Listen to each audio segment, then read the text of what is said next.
Wow, belakangku ada sapi. Oh iya, dikit lagi kan kurban.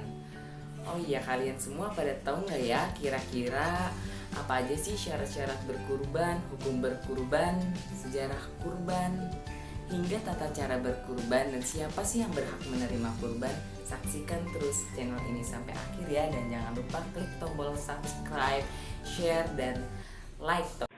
Kata kurban berasal dari bahasa Arab "qoriba" yang berarti dekat atau mendekatkan.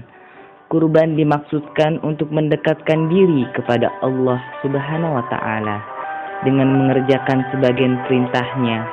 Dalam kurban dikenal juga istilah udhiyah yang merupakan nama untuk hewan kurban yang disembelih pada hari raya kurban. Selain itu, terdapat juga kata tadhiyah digunakan sebagai makna berkurban atau melakukan kurban. Kurban merupakan ritual ibadah yang dilaksanakan oleh umat Islam pada hari raya kurban. Dilakukan penyembelihan binatang ternak untuk dipersembahkan kepada Allah. Kurban biasa dilakukan pada bulan Zulhijjah pada penanggalan Islam, tepatnya pada hari raya Idul Adha tanggal 10 Zulhijjah. Pada hari raya Idul Adha diperingati peristiwa kurban, di mana Nabi Ibrahim bersedia untuk mengorbankan putranya untuk Allah Subhanahu wa taala. Melihat pengorbanan Nabi Ibrahim, Allah kemudian mengganti anaknya dengan seekor domba ketika waktu penyembelihan tiba. Menyembelih hewan kurban hukumnya adalah sunnah muakkad. Sunnah muakkad berarti ibadah yang dianjurkan dengan penekanan yang kuat atau hampir mendekati wajib. Ketentuan mengenai kurban juga tertulis dalam surat Al-Quran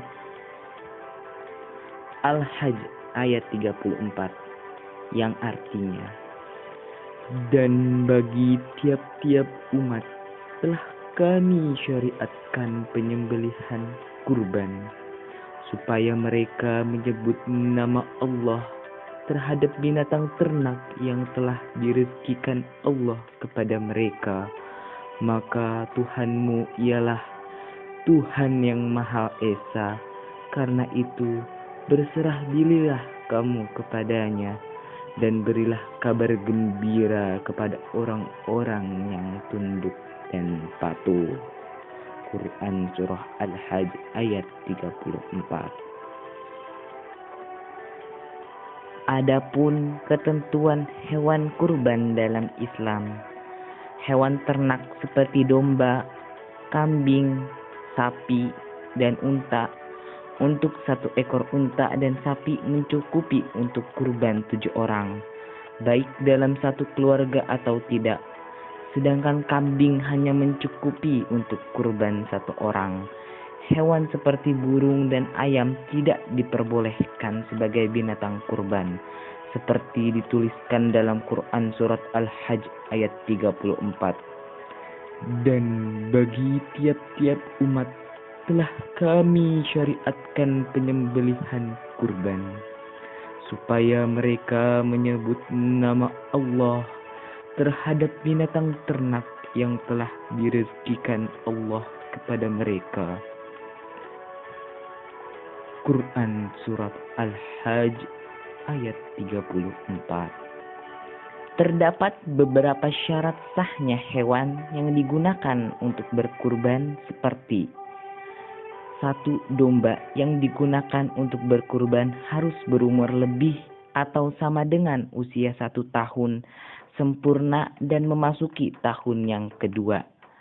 2. Kambing dinyatakan sah apabila sudah berumur 2 tahun sempurna dan memasuki tahun yang ketiga. Yang ketiga, sapi untuk berkurban sah ketika sudah berumur 2 tahun sempurna dan memasuki tahun yang ketiga. Selain itu, beberapa hal harus diperhatikan sebelum memilih hewan kurban. Berikut hal-hal yang menyebabkan hewan kurban tidak sah antara lain: pertama, hewan yang salah satu matanya buta atau cacat. Kedua, binatang pincang pada salah satu kaki. Ketiga, hewan yang sakit dan sangat kurus. Keempat, binatang yang terputus sebagian atau seluruh telinganya, serta sebagian atau seluruh ekornya. Siapakah yang berhak menerima daging kurban? Daging hewan kurban tidak hanya dibagikan atau dimakan oleh orang yang berkurban dan keluarganya, tetapi juga diperintahkan untuk diberikan kepada orang lain. Siapakah mereka? Pertama, orang yang berkurban dan keluarganya. Mereka yang melaksanakan kurban beserta keluarganya dianjurkan memakan sebagian daging kurban tersebut. Di dalam hadis riwayat Imam Al-Baihaqi menjelaskan bahwa Rasulullah SAW tidak makan apapun ketika Idul Adha hingga kembali ke rumah. Saat di rumah, beliau memakan hati dari hewan kurbannya.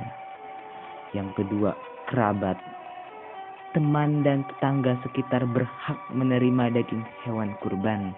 Sebagian daging hewan kurban diperbolehkan untuk diberikan kepada mereka meskipun mereka kaya. Yang ketiga, fakir dan miskin. Memberikan daging hewan kurban kepada orang fakir dan miskin adalah wajib. Allah Subhanahu wa Ta'ala memerintahkan umatnya untuk memberikan makanan kepada saudara-saudara kita yang membutuhkan, termasuk sebagian daging hewan kurban. Orang yang berkorban yang pandai menyembelih disunahkan menyembelih sendiri binatang kurbannya. Ketika menyembelih disunahkan membaca Bismillah, Allahu Akbar, Allahumma hazaan, dengan nama Allah dan Allah Maha Besar. Ya Allah, kurban ini dari, kemudian sebutkan namanya. Karena Rasulullah SAW menyembelih seekor kambing kibashi dan membaca Bismillahi Allahu Akbar, Allahumma haza anni wa man lam yudahi min ummati, dengan nama Allah dan Allah Maha Besar. Ya Allah, sungguhnya kurban ini dariku dan dari umatku yang belum berkurban. Hadis riwayat Abu Daud dan At-Tirmidzi. Jika orang yang berkurban tidak pandai menyembelih, hendaknya dia menghadiri dan menyaksikan penyembelihannya. Dari Abu Sa'id Al-Khudri radhiyallahu anhu, Rasulullah SAW bersabda, "Wahai Fatimah, bangunlah dan saksikanlah kurbanmu, karena setetes darahnya akan memohon ampunan dari setiap dosa yang telah kau lakukan. Dan bacalah, sesungguhnya sholatku, ibadahku, kurbanku, hidupku dan matiku untuk Allah, Tuhan semesta alam, dan untuk itu aku diperintah, dan aku adalah orang-orang yang pertama-tama menyerahkan diri kepada Allah."